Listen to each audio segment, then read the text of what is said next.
अजर बिहारी राम सीताराम सीताराम जय जय राम राम सीताराम सीताराम जय जय राम। तो रामायण के पहला दोहा तो हम कल सुना दिए थे। आज रामायण के दूसरा दोहा सुनाएंगे। जय श्री रामचंद्र जी। तसुनि समुझाहि जन मुदित मन जबाहि अति अनुराग लहहि चारि फलय छत तनु साधु समाज प्रयाग सीतांबर रामचंद्र की जय पवन सुत हनुमान की जय।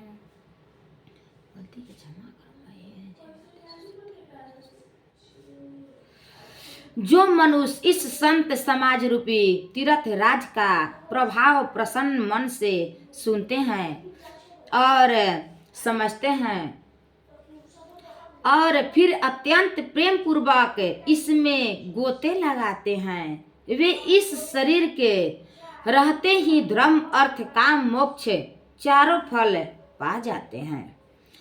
तमजन फल पेखित काला काको होई पिंक बकऊ मराला सुनी अचारज करे जनि कोई सत्य संगति महिमा नहीं सोए कथा राम की हो। इस तीर्थ राज में स्नान फल तत्काल ऐसा देखने में आता है कि कौवा कोयल बन जाता है और बगुले हंस। यह सुनकर अगर कोई आश्चर्य न करे, क्योंकि सत्य संग की महिमा छिपी नहीं है।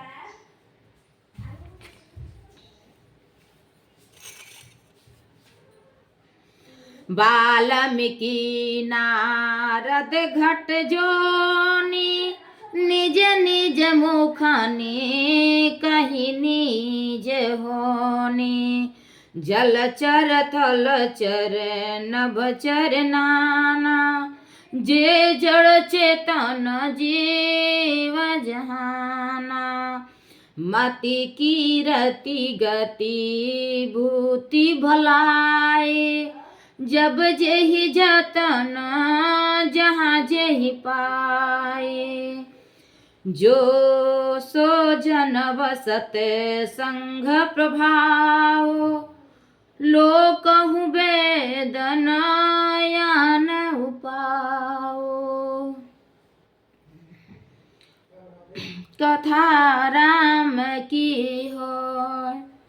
वाल्मीकि जी, नारद जी और अगस्त जी ने अपने अपने मुख से अपनी होनी जीवन का वृतांत कही है। जल में रहने वाले, जमीन पर चलने वाले और आकाश में विचरने वाले नाना प्रकार के जड़ चेतन जितने जीव इस जगत में हैं, उनमें से जिन्हें जिस समय जहाँ कहीं भी जिस किसी यतन से बुद्धि कीर्ति सत्य गति विभूति ऐश्वर्य और भलाई पाई है, सो सब सत्संग का ही प्रभाव समझना चाहिए। वेद में और लोक में इनकी प्रतिष्ठा का दूसरा कोई उपाय नहीं है। तबिनु सत्संग विवेक न होई राम कृपा बिनु सुलभ न सोई सत्य संगत मुद मंगल मूला सोई फल विधि सब साधन मूला सठ सुधरहि सत्य संगति पाए, परस परस कुधाते सुहाए। विधि बस सुजना कृसंगत पराहे, फनि मनि समनि जागुण अनुसरहे। कथा राम की हो। सत्संग के बिना विवेक नहीं होता है और श्री राम जी की कृपा के बिना वह सत्संग सहज में मिलता नहीं है। सत्संग ही आनंद और कल्याण की जड़ है। सत्संग की सिद्धि प्राप्ति ही फल है और सब साधन तो फूल है। दुष्ट भी सत्संग गति पाकर सुधर जाता है। जैसे पारस के सपरस से लोहा सुहावन हो जाता है, सुंदर सोना बन जाता है, किंतु दैत्यवेग से यदि कभी सजन कुमति में पड़ जाते हैं तो वे वहां भी सांप की मणि के समान अपने गुणों का ही अनुसार करते हैं। अर्थात जिस प्रकार सांप का संसार में पाकर भी मणि उनके विषण को ग्रहण नहीं करती तथा अपने सहज गुण प्रकाश को नहीं छोड़ती। एक मणि है जो सांप के बीच में भी रह करके सांप के विष को नहीं संपर्क करती। अपना जो प्रकाश है मणि वो फैलाती ही रहती है। उसी प्रकार साधु पुरुष दुष्टों के संग में रहकर भी दूसरों को प्रकाश ही देते हैं। साधु दुष्ट के भी संग रहेंगे तो अपना प्रभु के श्री रामचंद्र जी गुण गाते ही रहेंगे, अपना धर्म के प्रकाश देते ही रहेंगे। इसी से सत्संग के ओर बढ़ना चाहिए, श्री रामचरित्र मानस के ओर बढ़ना चाहिए। दुष्टों का उन पर कोई प्रभाव नहीं पड़ता। साधु कितनों भी दुष्ट संग रहेंगे वो अपना ही प्रभाव दुष्टों के देंगे, दुष्ट के प्रभाव अपना नहीं लेंगे। इसी से इस सत्संग के इतना भारी प्रभाव है कि दुष्ट भी साधु संग रह करके अपना दुष्टापन छोड़ करके भगवान को भजने लगते हैं। तब प्रेम से बोलो सीतांबर रामचंद्र की जय, पवन सुत हनुमान की जय।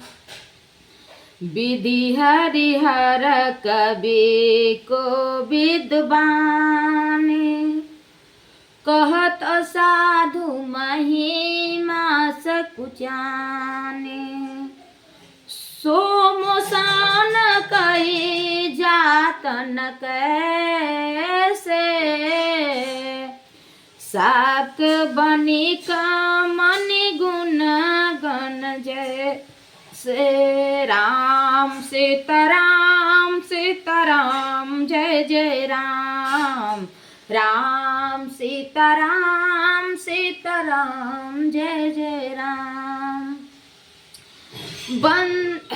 ब्रह्मा विष्णु शिव कवि और पंडितों की बारी भी सत्य महिमा का वर्णन करने में सकुचाती है। वह मुझसे किस प्रकार नहीं कही जाती, जैसे साग तरकी बेचने वाली मड़ियों के समूह नहीं कहे जा सकते।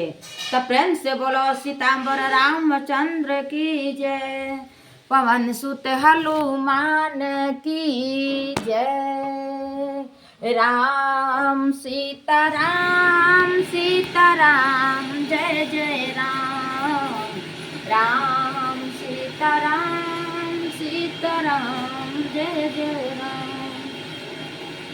बंधु सत सामान चित हित अनहित नहीं कोई, अंजलि गत शुभ सुमन जिमी सम सुगम कर दो सीतावर रामचंद्र की जय। पवन सुत हनुमान की जय। ये मेरा रामचरितमानस के पहला अध्याय के ये दूसरा दोहा है। अब मैं रामायण के तीसरा दोहा की ओर बढ़ रही हूँ। तब प्रेम से बोलो सीतावर रामचंद्र की जय। पवन सुत हनुमान की जय। मैं संतो